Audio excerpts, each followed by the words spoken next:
We never realized the cryptic clues and mysterious ongoings in some of our favorite childhood movies and TV shows. Later on in life, though, we may learn about hidden secrets through the various conspiracies that are produced. Number 10. This rabbit hole of conspiracy theories begins with the amazing world of Gumball. This British-American partially animated television series aired on Cartoon Network. The series followed the life of a middle school cat named Gumball Watterson, who's accompanied by his adoptive brother and best friend, Darwin. The animated characters reside in the town of Elmore, which harbors a very realistic backdrop. There are various quirky and nonsensical beings in this show, some of which we'll meet as we journey through the theories that have emerged. The first theory regards the creepy clown that makes an appearance in many of the episodes. He takes on a sinister appearance with a pale face, black eyes, wrinkles, a red nose, and a bald head, with stray hairs jutting out of the sides. One character refers to this man as the Clown Guy, whereas Gumball calls him the Scary Clown. When he does appear in the episodes, he's often seen staring at Gumball and Darwin. Or is he? This theory suggests that the creepy clown guy is actually staring at us, the viewers. The fan who produced this theory believes that he's actually trying to kidnap the two brothers, but can't because we're watching him. Ever wonder why no one's reacting to Gumball and his misadventures? Or why he and Darwin never compensate for their actions, which often result in the injury of others? This is probably due to the most overused television show conspiracy theory. It's all happening in the mind. This theory posits that the world of Elmore only exists within the mind of Gumball as a result of a supposed accident that sent him into a coma. Each of the episodes begins with one of the brothers harassing another character. Out of all the people involved, Gumball, Darwin, and their father are the only ones who seem paranoid. The others appear normal or annoyed. This theory also involves Rob, the show's main antagonist, who is exiled to the void, hence his appearance. Whenever this villainous character makes an appearance, no one else seems scared unless Gumball is somehow involved. Adding to this theory is that in earlier seasons, this antagonist wasn't an antagonist at all, but an ordinary sociopathic boy who seemed to be nothing more than a puppet. According to the theory, Rob was hired to assassinate the protagonist, the creator of the universe, which is why the world of Elmore began fading away. Gumball wasn't there. Support for this idea is that there are no other towns in the show aside from Elmore. A similar theory puts forth the idea that the amazing world of Gumball is nothing more than a simulation. One fan explained that the main character is actually a real person that's been sucked into some sort of virtual reality simulation, which may explain why the town is realistic and the characters are animated.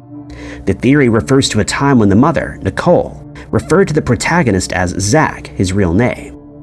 It suggests that some of the characters are all real people who got sucked in too, and Nicole knew what was happening. The reason she doesn't want to say anything is because she doesn't want to frighten the children. They'd be traumatized. This reasoning also tells us that the middle schoolers have no idea that they're trapped in a simulated universe. At the end of the show, the town is destroyed, which could be caused by the simulation program crashing and allowing everyone to be set free. A similar idea to Jumanji. Perhaps the corrupted game is waiting for its next victims to trap inside the TV screen. Number 9. In 2018, an American post-apocalyptic horror film garnered worldwide fame, becoming the most watched movie in just 28 days of its release. Birdbox was based on the 2014 novel written by Josh Malerman. It follows a central character played by Sandra Bullock, and a pair of children who need to travel to safety while remaining blindfolded to avoid the effects of the supernatural entities that took over the world. But questions as to what these creatures were, or why they were there, never got answered. So it was up to fans and their theories to give some clues. This guess as to what the entities were begins with the possible hint given to us by another character, Charlie, who studied demonology. At the start of the film, he mentioned demons and how they can be present in all shapes and sizes. He added that these beings once judged people and would end the human race. And so our first theory brings in the plague-like rapture scene. The appropriate terminology for this theory places the creatures as fallen angels or demons. Religious scriptures tell us of demons taking conceptually incorrect appearance, which would cause any human to go mad if they ever laid eyes on it. This idea is quite evident in this movie. Any person who captures even the slightest glimpse of the entity turns mad. It's although the sight they saw was so horrific that they couldn't bear it. But what about characters like Gary, who remain seemingly captivated by what they've seen? Well, the same theory applies here. Demons, according to this theory, are able to enslave mankind, allowing them to destroy the race even further. They use trickery and self-destructive inducing methods to put an end to humanity. Of course, the following theory places the unseen entities as what most people would have thought: aliens. Whenever something strange or inexplicable happens spontaneously on Earth, aliens become the central point. It's suggested that these entities are so advanced or otherworldly that the human brain is incapable of processing what they've seen, driving them to insanity. Concepts similar to this one have been the focal point of other sci-fi stories, so it's not entirely out of the question. Others believe that these creatures were something inspired by H.P. Lovecraft, who was known for playing around with the concept of madness in his stories. Stories like that of Cthulhu, the tentacled beast who drives his victims mad. The entities are something straight out of Lovecraft's mind. This is a favorite idea among the movie and Lovecraft lovers. Evidence for this can be found in the character that we already met, Gary. Gary was the only survivor who'd witnessed the creature, who started to draw some very Cthulhu-like beings with white eyes and tentacles. Mass hysteria was the next suggestion. This kind of event has been experienced in real life before, such as the Tanganyika laughter epidemic back in 1962, or the dancing plague of 1518. Mass hysteria is characterized by the spread of strange symptoms that affect a cohesive group. At the same time, there are many theories about why such an event can even take place.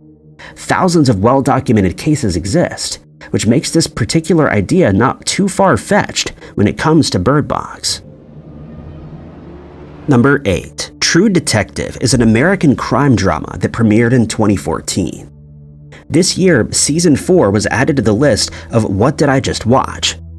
Each season follows a new set of characters and a new case, each of which ends on a cliffhanger. Many questions have been left unanswered throughout the series, and Season 4 is no different. In the first season, we meet Martin Hart and Rust Cole, played by Woody Harrelson and Matthew McConaughey. These two end up crossing paths as they attempt to track down the man that's been terrorizing Louisiana for 17 years. This season follows various timelines, tracking the two detectives on their hunt.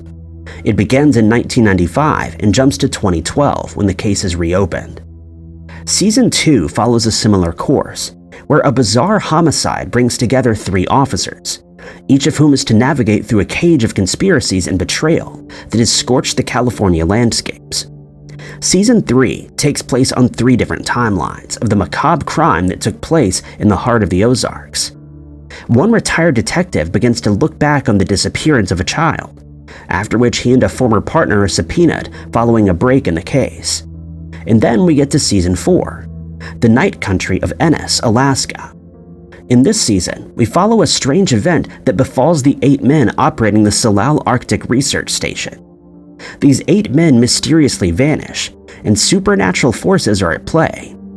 Detectives Liz Danvers and Evangeline Navarro must confront the darkness of the town as they dig into the haunted truth that was found buried beneath the eternal ice. Our first conspiracy theory refers to both the first and second seasons. It's been suggested that the cases that are being investigated in these 2 seasons are tied together. While it's generally accepted that each season is happening on its own, some have come to suggest that they're actually taking place in the same universe. Many fans expected more of a criminal conspiracy in the first season, which extended to the realms of occult worship and the macabre. And if this cult was truly as massive as indicated, then why would it just be confined to Louisiana? Fans argue that the same criminal ongoings have plagued California too. Most of the conspiracy theories regarding this series, though, relate to Season 4 and the Night Country. The first to make the list is the idea that Ennis is a portal to another dimension, an idea that probably evaded many fans' minds due to the supernatural elements and fast-paced events that take place here. One recurring aspect of this season is the spiral symbol. Some theorists have connected this very symbol to being a portal to another dimension. Also, the use of occult symbolism may connect Season 4 with the first 2 seasons as well. This idea stemmed from The King in Yellow by Robert W. Chambers. These short stories serve as inspiration for the first season's cult deity. It also features a hellish city called Carcosa, to which a cult is trying to gain access by carrying out various abominations. According to this theory, evil deeds loosen the portal to the supposed evil dimension, which could be what was going on in the Salal lab. This makes Ennis and Carcosa something akin to the Upside Down in Stranger Things. By the end of the season, we're still lacking in answers, especially explanations for all the creepy stuff going on. Various characters see a ghostly figure, a figure that ultimately leads them to their doom. But why? One theory may have the answer to that: folie à deux. This is the term used to describe a disorder where people in close proximity begin to exhibit some shared delusions that are mostly the same. Season 4, according to this suggestion, is a shared psychosis. While it may seem like a far-fetched idea, during the time that these events take place, the sun has disappeared, and the residents of Ennis are living in below-zero conditions. The effects of these two combinations may result in something like paranoia. In the second episode, Peter Pryor hints that the scientists at Salal suffered some sort of mass hysteria, but this could have actually affected the whole town. The season starts with a hunter watching a herd of caribou randomly storm toward the edge of a cliff and plummet to their demise. This outlines the idea of what's going on with different people there. Also, many residents are seeing visions of the same deceased characters and hear disembodied voices repeating the exact same phrase. This brings us to our next theory about the show. Some believe that Danvers is the representation of logic and practicality, whereas Navarro, an Alaskan native, is open to clues from the spiritual realm. The strange events in Ennis may have something to do with spiritual guidance, as some theorists suggest. They point to more clues, such as the drawings that Peter's son makes of the star-like wounds on a woman, and wounds that match those on Annie, which are the initial focus of the case. Could the ghost be leading the town to a trail of the deceased? Theorists also allude to the fact that Rose delivers a whole season of supernatural exposition to Navarro. She also details her ability to see those who've passed on. But still, questions have been left unanswered, such as the significance of the polar bear with the scarred eye and the skeletal remains of a prehistoric serpent preserved in the ice. Number 7. Everyone has heard of the movie franchise Star Wars. The film series depicts the development of a central character, Luke Skywalker, as he becomes a Jedi. It also follows his journey in his efforts to defeat the Galactic Empire alongside his sister Leia. There are some pretty odd characters in the movies, like Yoda, Jabba the Hutt, and Chewbacca. Then we get to one of the more hated characters, Jar Jar Binks, a military commander and politician. To say that this character is a bit clumsier than most is putting it lightly. He exudes an incompetent atmosphere and regularly expresses his dislike of something by lashing out with his long tongue. He spoke with a basic dialect, which often made it difficult to understand what he was saying. Despite his clumsiness, Binks was also a dancer and could perform disco and Gungan style. But what if Jar Jar's clumsiness was all an act? This is the theory that some fans have brought forth. It's also this idea behind the Darth Jar Jar theory that we'll get to later. This character's actions are so absurd and inept that they borderline on theatrical. It serves as a perfect cover-up for a potential Sith apprentice who would want to infiltrate the Republic. He would also be the very last person that anyone would expect, as he's dismissed as unintelligent and a pathetic life form. Sheev Palpatine was able to disguise himself for years under the Jedi Order, which places this theory of Binks as one that's not so far-fetched. Supporting evidence for this can be found in the characters of the film itself. Theorists point to the fact that once the Empire had risen, residents of Naboo quickly looked to Jar Jar, believing that he may have allowed the tyranny to infiltrate them. Rumors were also in circulation that he was in league with Palpatine from the very beginning, so if the residents of Naboo can think it, then it must be true. And this brings us to the Darth Jar Jar theory. Many posit that he and Darth Vader were the same person. Again, this is supported by the other Star Wars characters, who also assumed that he was connected to the Sith. Another theory refers to the strange movements that the character makes. Theorists suggest that these are being used to mask the Force skills that he's alleged to possess. Generally, these movements are used in events that would otherwise cause the character to meet his demise, and ultimately save him from danger. It's theorized that Jar Jar is Force-sensitive, but hides the ability unless it's needed. His evasion of meeting his demise may not be a coincidence after all. Number 6. 8 seasons of the original Magnum PI aired between 1980 and 1988. It's an American crime drama show starring Tom Selleck as the main character, Thomas Magnum, the private investigator. The show takes place in Oahu, Hawaii, where the protagonist lives. A reboot of the series was ordered in 2018 and premiered that same year. Magnum lives in a guest house situated on a 200-acre beachfront estate named Robin's Nest at the invitation of the estate's owner, Robert Masters. Masters is the elusive and celebrated author of some lurid novels. The pilot episode alludes to the idea that Magnum had done Masters a favor, hence why he would hire him for a case. The only thorn in the side of this private investigator's luxurious life is Jonathan Higgins III. It's suggested that this character is an ex-British Army Sergeant Major and the caretaker of Robin's Nest. He patrols the grounds with his trained hounds, 2 Doberman pinschers named Zeus and Apollo. Higgins is a central aspect of most of the theories relating to this show. One theory suggests that Magnum is nothing more than a literary character that Higgins has invented. But why would Higgins need a literary character? Perhaps because he's Robert Masters. And our protagonist's theory about the latter is his character breaking the fourth wall. The 2 characters, Higgins and Magnum, have various similarities. Both have a military history, both sport mustaches, and both were in Vietnam, a time in which Magnum was the more attractive and uninhibited version of Higgins. Supporting this idea is that there's no clear explanation given as to how the central character came to inhabit the estate, how Masters could possibly hire him, and why Higgins would have hired him. It's also suggested that Higgins may be a literary character as well as the narrator's voice. Supporting this theory is that his fictional biography places him in too many places in a short period. An alternate theory makes Higgins the superego of Magnum, who's recuperating from war. Higgins is not real. Theorists suggest that trauma has conjured up these 2 characters, who are actually the same person, but 2 voices within the same mind. And of course, we can't have conspiracy theories without the good old purgatory suggestion.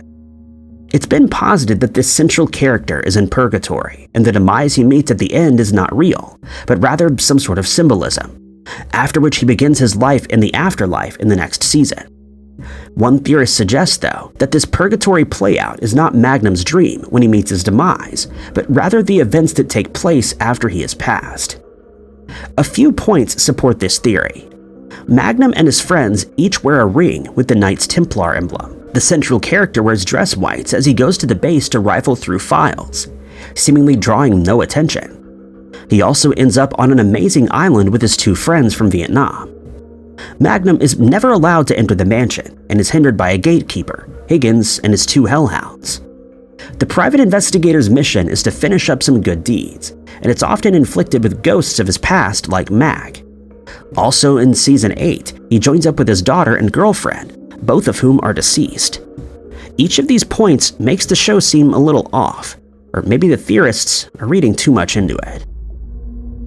Number 5. Ferris Bueller was a popular 1990 American sitcom that was based on the movie Ferris Bueller's Day Off. While the cast was different, the characters remained the same, with Ferris still breaking the fourth wall, Cameron being emotionally disturbed, and Ed Rooney being determined to catch Ferris. This theory inserts the idea that Ferris is a figment of Cameron's imagination, much like the idea of Fight Club. At the start of the series, Cameron is sick in bed and allows Ferris to take his father's car for a day off. As Cameron travels the city, all of his interactions with his friend and Sloane and all the hijinks are played out in his mind. This is why all 3 of the characters are able to see so much of Chicago in just a single day. He's simply imagining it all.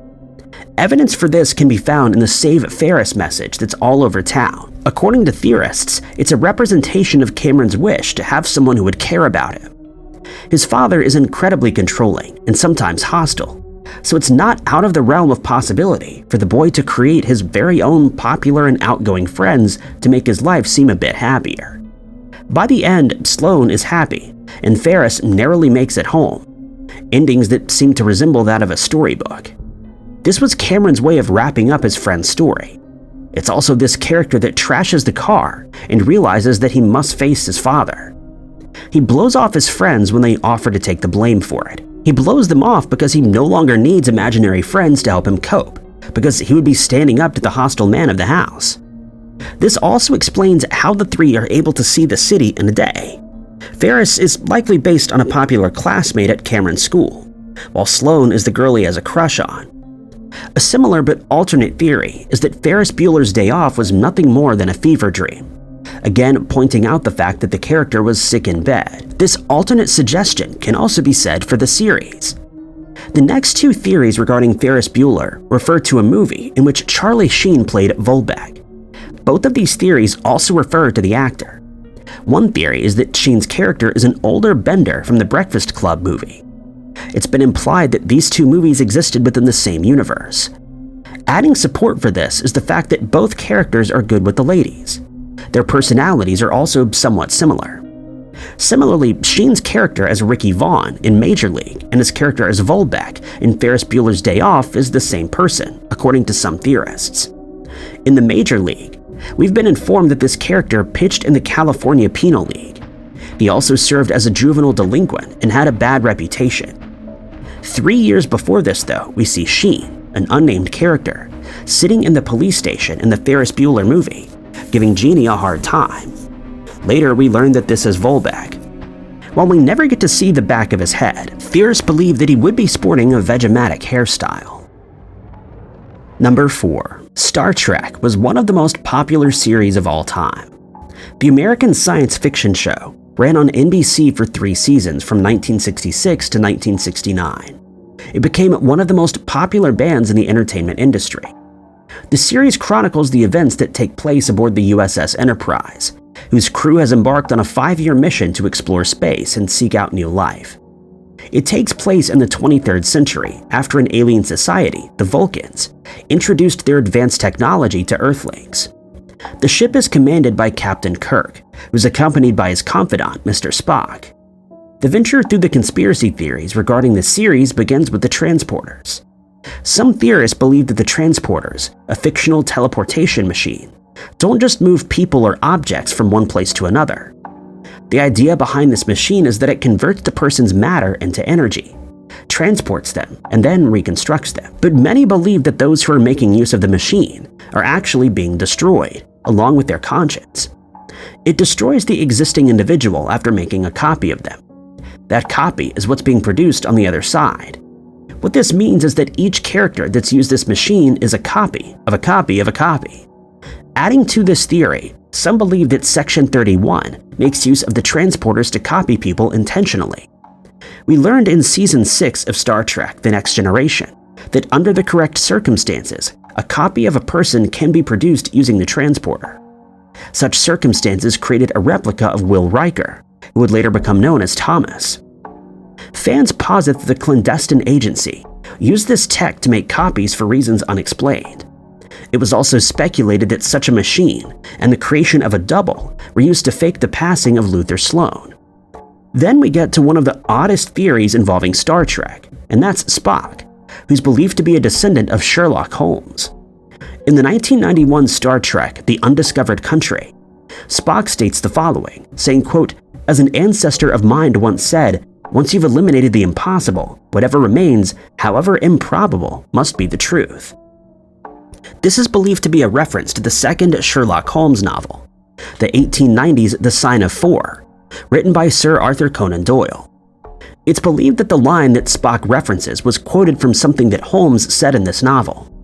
Fans then conclude that Sherlock must be a distant relative of Spock. One allegedly confirmed conspiracy, though, is that Ash Taylor was Vok, the Klingon, who served the Klingon Messiah until he vanished enigmatically from the series.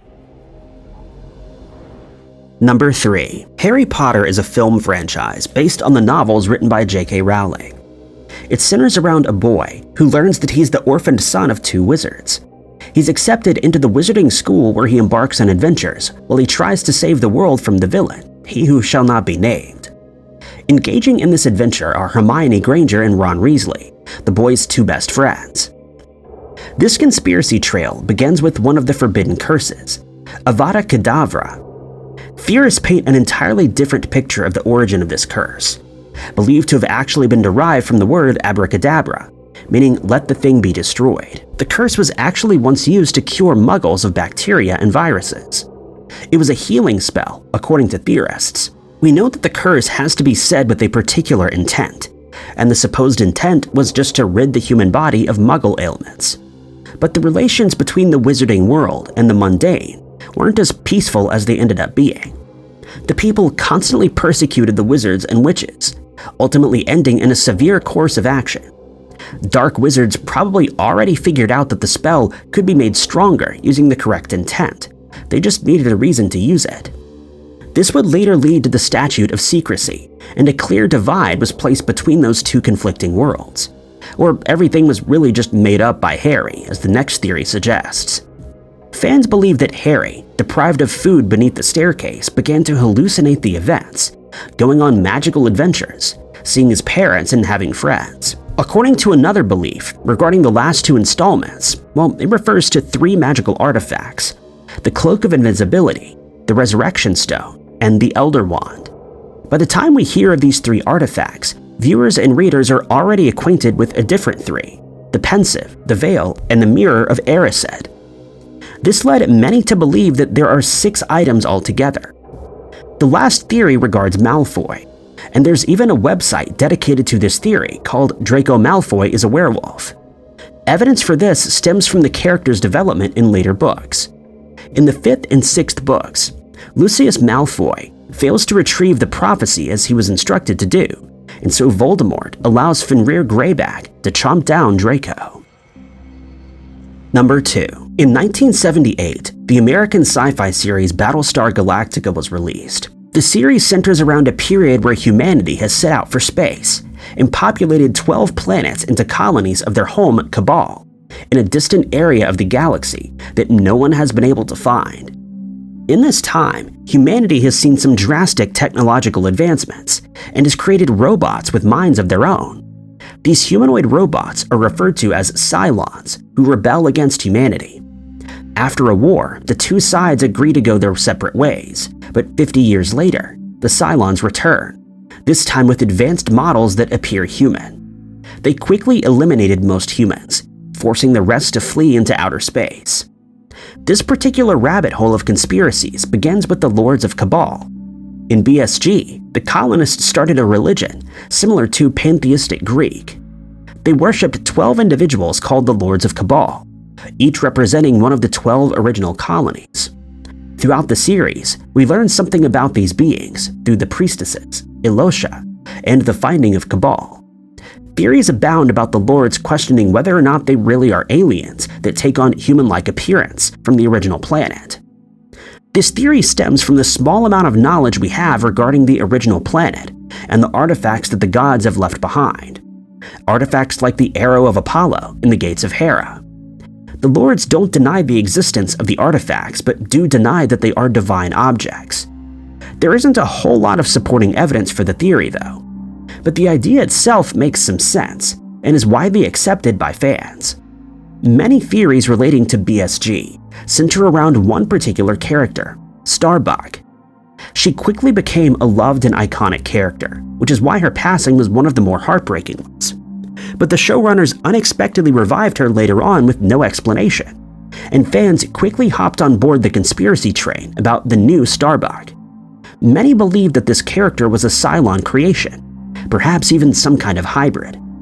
After miraculously returning from the grave, she leads humans to Earth before disappearing again after engaging in a final conversation with Apollo. One of the more interesting theories regarding this character is that she didn't meet her demise after flying into the wormhole. Instead, theorists suggest that she traveled through time, creating some sort of paradox that resolved itself after she led the people to Earth. This next theory about Starbuck suggests that she is Aurora. Also relating to her disappearance and reappearance, this theory states that she's the reincarnation of the colonial goddess, Aurora, the representation of dawn.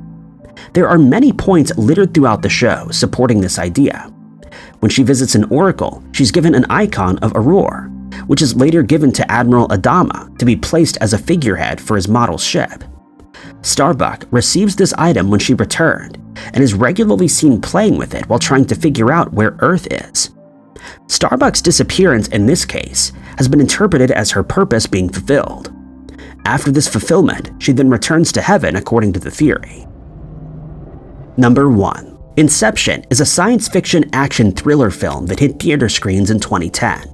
This mind-bending movie starred Leonardo DiCaprio as Dom Cobb, the professional thief who enters people's dreams and steals information hidden in their subconscious. One significant aspect of the film is a spinning top, a top that allows one to determine whether or not they're in a dream world. If the spinning top topples over, this indicates that the person is living in reality. It's also this aspect that will become the subject of a few conspiracy theories. One theory suggests that this totem is not Cobb's. Theorists point to the wedding ring that he wears as the real totem. It's said that when there's no ring on the character's finger, that means he's in the real world. This causes a debate about the movie's ending. The end shows the spinning top in a continuous spin, but then it falters slightly and the credits roll. This, of course, made viewers wonder if Cobb was still in a dream or not. But as the theory goes, the answer to this question can be found in the ring. In this final scene, Cobb isn't wearing his ring, indicating that he is in reality, putting the whole debate to sleep, theoretically. Of course, the slight loss of momentum that the spin top reveals caused many to think that Cobb was still dreaming. Before the idea could be confirmed or denied, the movie ended and the credits rolled. No one got the chance to see if the spin top actually did fall over. And so the ending was left up to speculation.